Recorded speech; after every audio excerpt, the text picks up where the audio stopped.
This program is brought to you by Dolco Media. Fixing South Sudan, ideas for the new nation. With award-winning journalist Mading Moore. Absolutely. Honorable Ashwin, as you can see, the ideas of the initiatives are varied. On July 8th, the clashes in J1 took place, which was very unfortunate. Including country-specific ones, which and the rebellion continue to be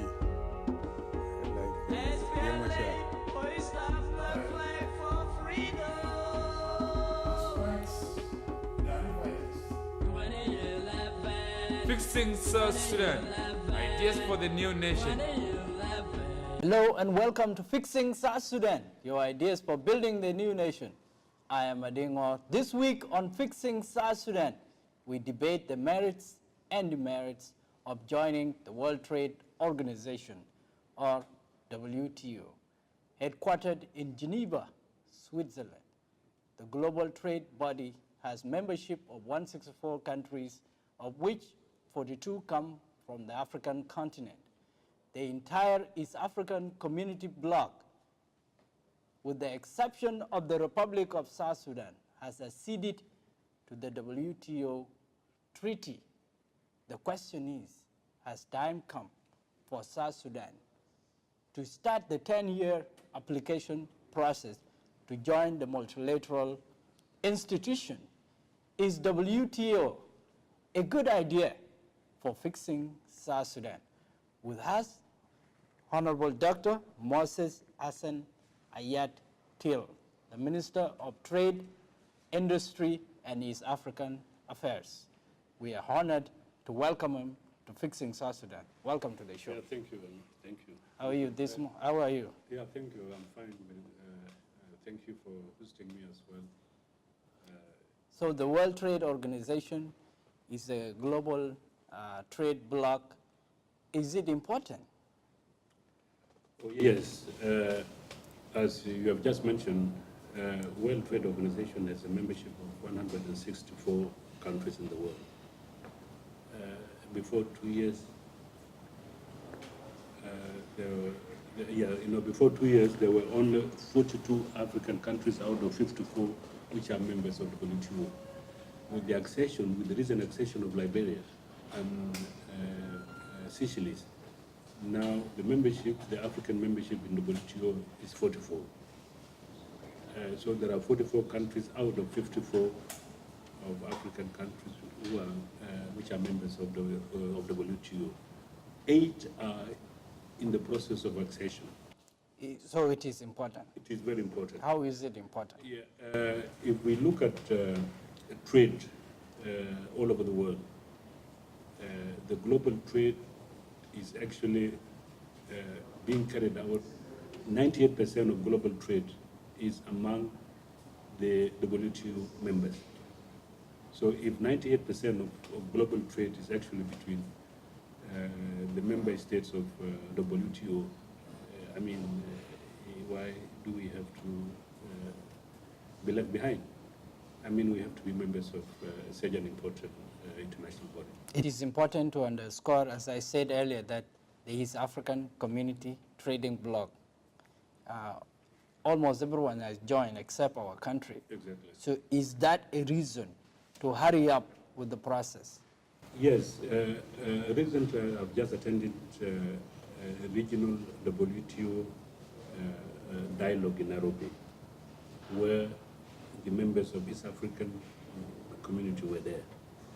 And in that dialogue, it came out very clearly that even for the African agenda to be advanced in the WTO and the regional bloc agenda like the EEC agenda, our numbers in representation in the WTO is very important. So the more we are there, you see, the more voices are there, the more louder our voice in the WTO trade negotiations become. So what are you arguing? So what I'm arguing for is that, like I heard from my colleague in Kenya, who is the permanent representative of WTO in Geneva, is saying that he can't wait for the East African countries to join the WTO. He has been the only person, with few others, trying to advance the interests of the East African community bloc in trade negotiations. I had the honor to meet him with Dr. Stephen Ndugu. He's been somebody of medical background, and he emphasized the fact that joining the WTO is a process in itself, which changes with time, and it is also based on continuous negotiations. And those negotiations, they become more multilateral, and when they become more multilateral, more people have to join.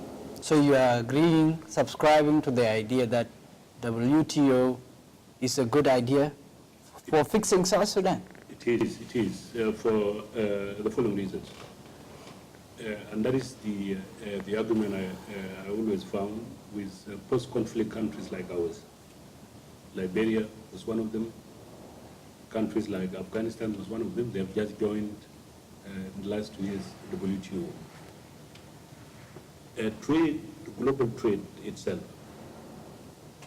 is one of the pillars of economic growth. For a country to join the WTO, there are a lot of conditions that need to be met. Some of the conditions which have to be met are economic, what we call domestic economic transformation of our policies. Namely? For example, we let's say, what are our investment policies, for example, as a country? What homework do we have to do in order to attract what is called direct foreign investment? The whole world nowadays does trade with itself, and does come together to invest.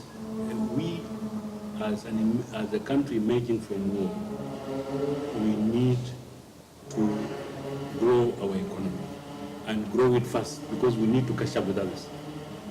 Others have already gone ahead of us, and we need to catch up. And for us to catch up, we have to fast track actually our economic development. And by fast tracking economic development, we have to benchmark.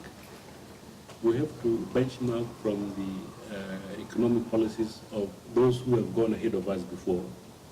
And we can only get those policies through bodies such as the WTO. Are you on track to put the required policy framework in place? We are. In fact, even by already joining the East African community, we have almost met some of the conditions, because some of the conditions to meet the East African community are the same conditions to meet World Trade Organization. For example, if we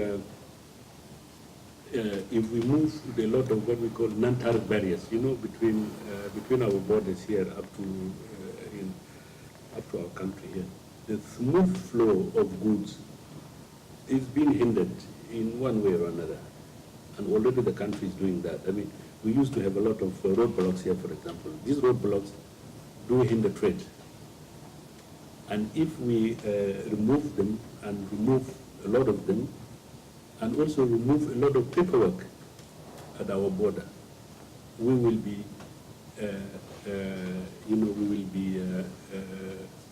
making the flow of goods and services into our country, in and out of our country, very fast. Let me bring you back to our reality.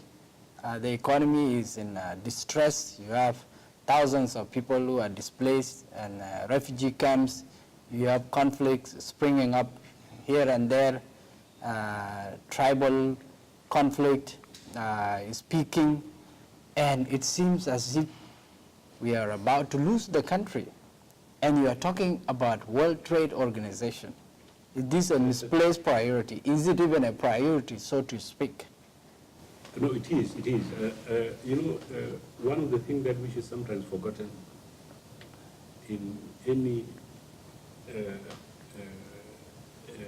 any search for solutions, people should always look for long-term solutions. I know we have immediate problems. We have people who are displaced because of war. We have people who, and because of war, some people are starving. But this should not stop us from thinking ahead. This should not stop us at all from thinking ahead.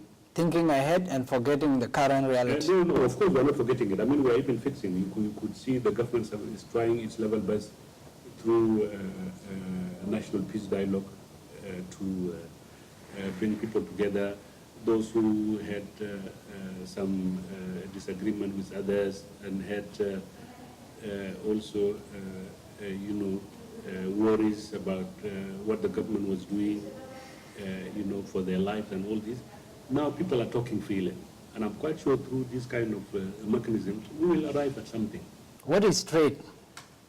What is trade? Trade is, in its simple definition, is exchange of benefits. Exchange of benefits, you have something that I don't have, and I have something that you don't have, and we exchange. And South Sudan, given its vast arable land, given its vast, let's say, young population, because this to me is a trade advantage for us, if we tap into these resources, South Sudan has a lot to bring into the world community. We have a lot to bring, we have a lot of potential, but an undeveloped potential. We talk about poor infrastructure, we talk about insecurity. So we have everything it takes for trade not to happen. And you are talking about trade with the global institution. We recently joined the East African community. What are the benefits of East African community trading bloc? This was a priority of the government, and have we benefited from the East African community for us to even think about World Trade Organization? Yeah, we are. Let's say trade is not only trade in goods, there is also trade of services going on. If you could see here in our country, there is, especially in places like Juba, there is considerable trade of services in terms of telecommunications. We have some investors here in the country, MTN, connecting South Sudan with the rest of the world. I think, to me, is a positive development. Coming to East African community, of course, we have just joined the East African community, and we are yet to meet the obligations of East African community. Some of the obligations of East African community is actually to lift tariffs, at the border. We as a country should have, as a bloc, should have one external custom border. Like say, if custom has already been paid in Mombasa, then somebody bringing something into South Sudan should not come and pay custom duty here. But joining East African community is a process by itself. Even countries which have already joined East African community, like Rwanda and Burundi, who have joined East Africa just ahead of us, maybe some few years ahead of us, are still to commit to the obligation of East African community. And this is what we are doing at the moment. We do participate in all the East African community affairs, economic affairs, trade affairs, and I'm quite sure that is a positive development. We haven't yet seen very tangible work of East African community affairs here in terms of infrastructure or something of that kind. But already we are members of East African Legislative Assembly. We are members of East African Community Secretariat. We do attend these meetings, and our people are also, our young people are also urged, they are also advised to seek jobs in the East African Community Secretariat because we have our quota there. Let's take a break from Yeah, it. but we have to meet the conditions of it. Let's take a break from it. Yeah, thank you.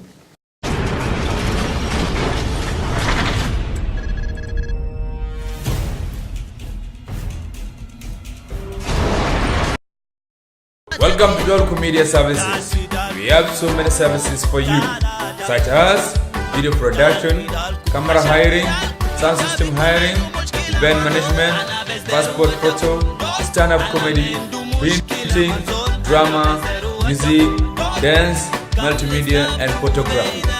Dolco Media Services, our culture, our pride. Welcome back to Fixing South Sudan, your ideas for building the new nation. I am Adingor, and with us is Honorable Dr.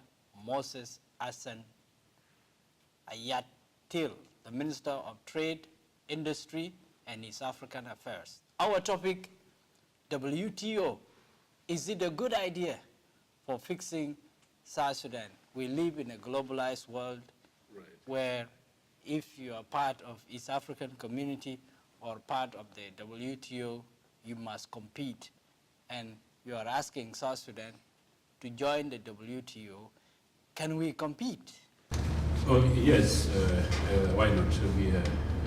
We are just as let's say, vibrant as others in the East African community. But there are rules also in joining the WTO. At the stage of our economy at the moment, there's also, we belong to what we call least developed countries. Least developed countries are supposed to be assisted in order to be able to compete. Because this has been one of the problems of the WTO when it began.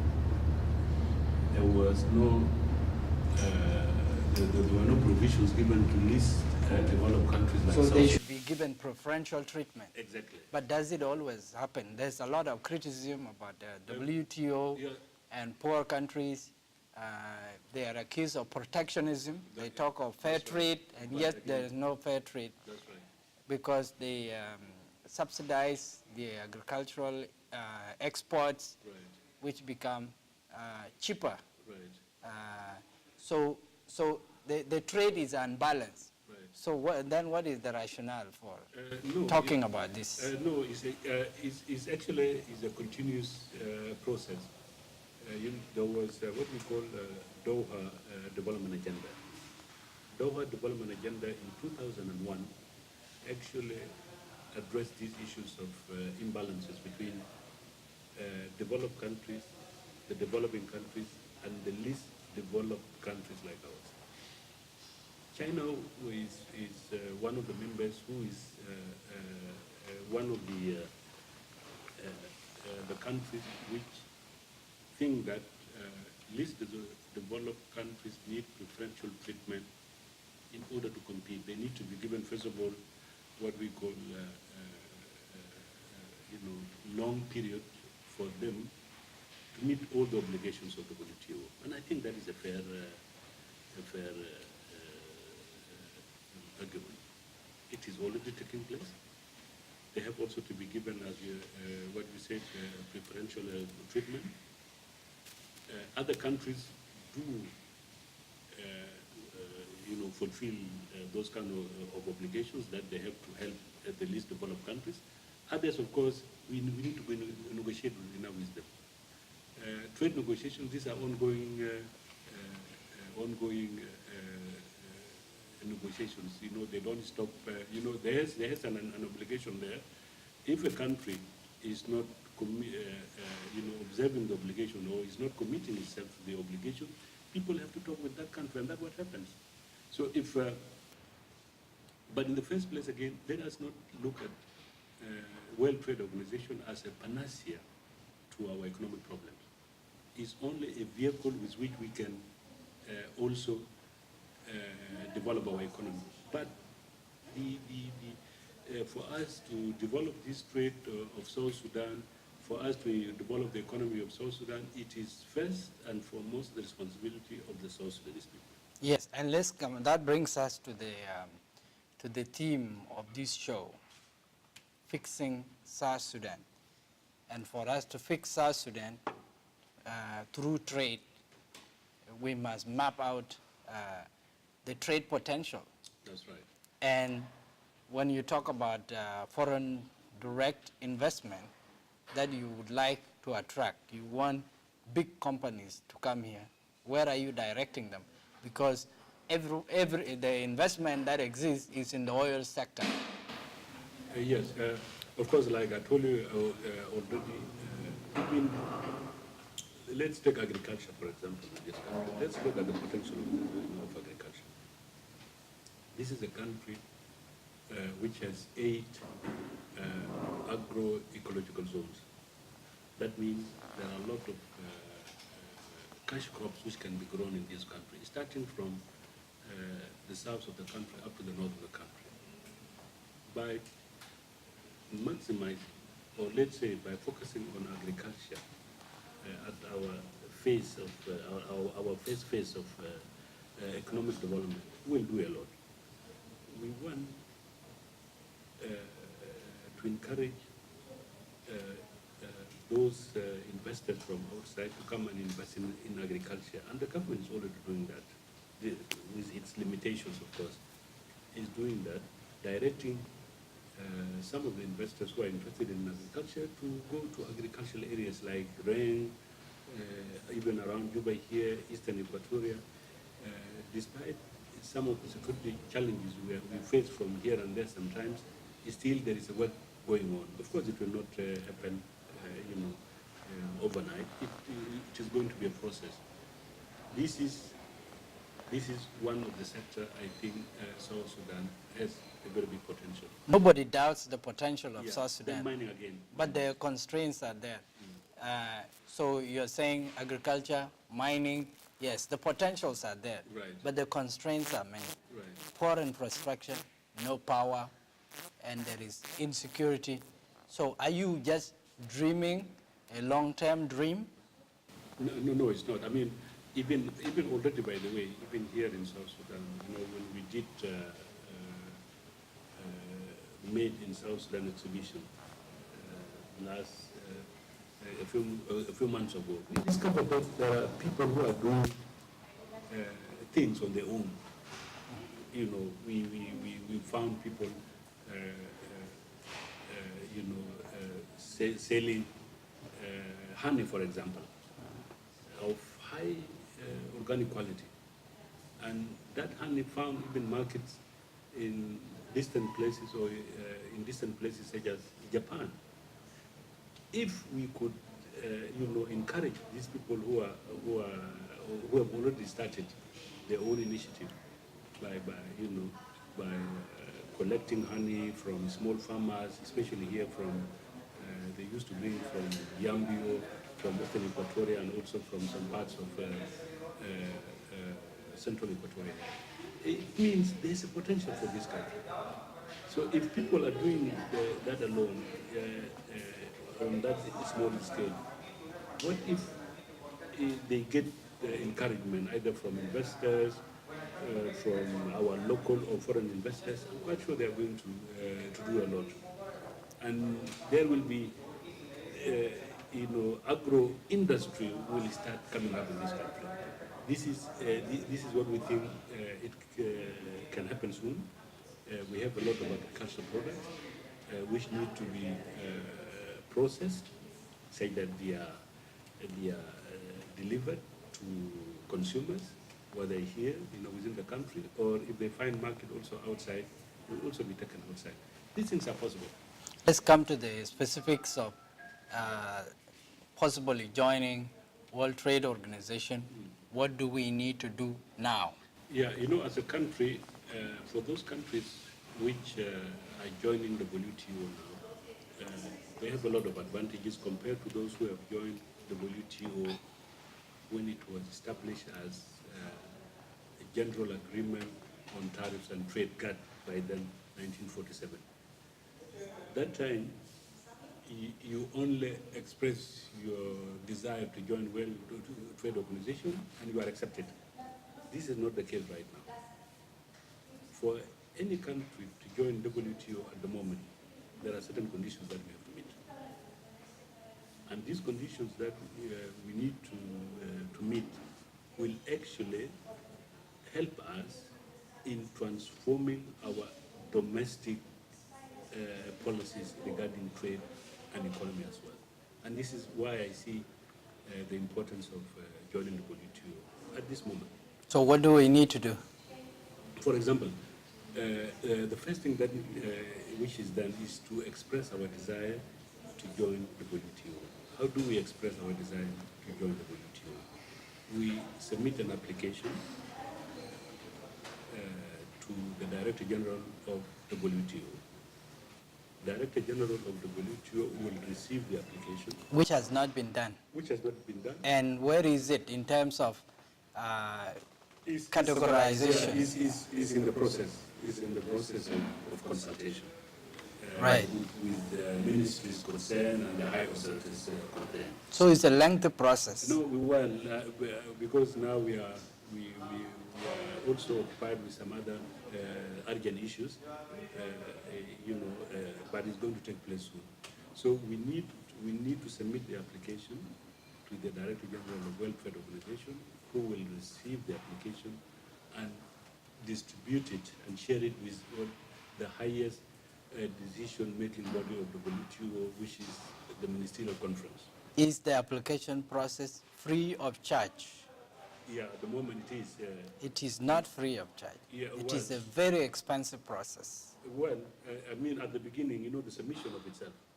I'm talking of the submission. Of course, it's a complicated process that requires a lot of investment, a lot of money, which South Sudan does not have at the moment. No, but South Sudan will not forever stay without money. I mean, we are talking about South Sudan, the South Sudan we are living in. Well, yeah, but I mean, all efforts are being done for economy to thrive and for the life of our people to be improved, and subsequently we will have money. You have come to fixing South Sudan, to fix South Sudan through this idea. Right. You have the last chance to do it.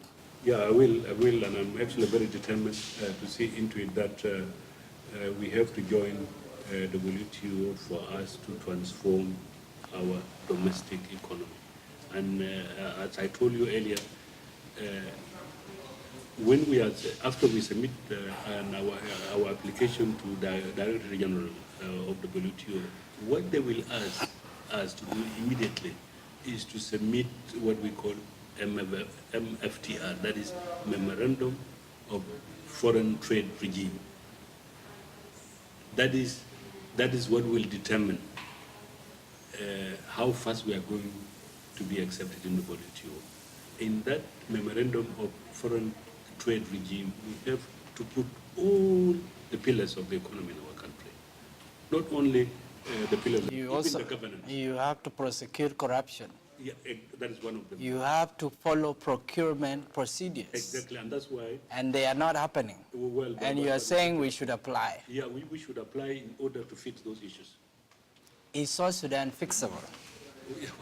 It is. Actually, you see, when I always come across this question, I find it very strange a bit, because I believe in South Sudan since I was a young fellow here when there was high executive council government here. It used to be some of the people who are in this government now were part of that government, and it was a very progressive government. These are the South Sudanese. I always think that the story of South Sudanese has not yet been told clearly. These are very resilient people. These are hardworking people. These are peace-loving people. If only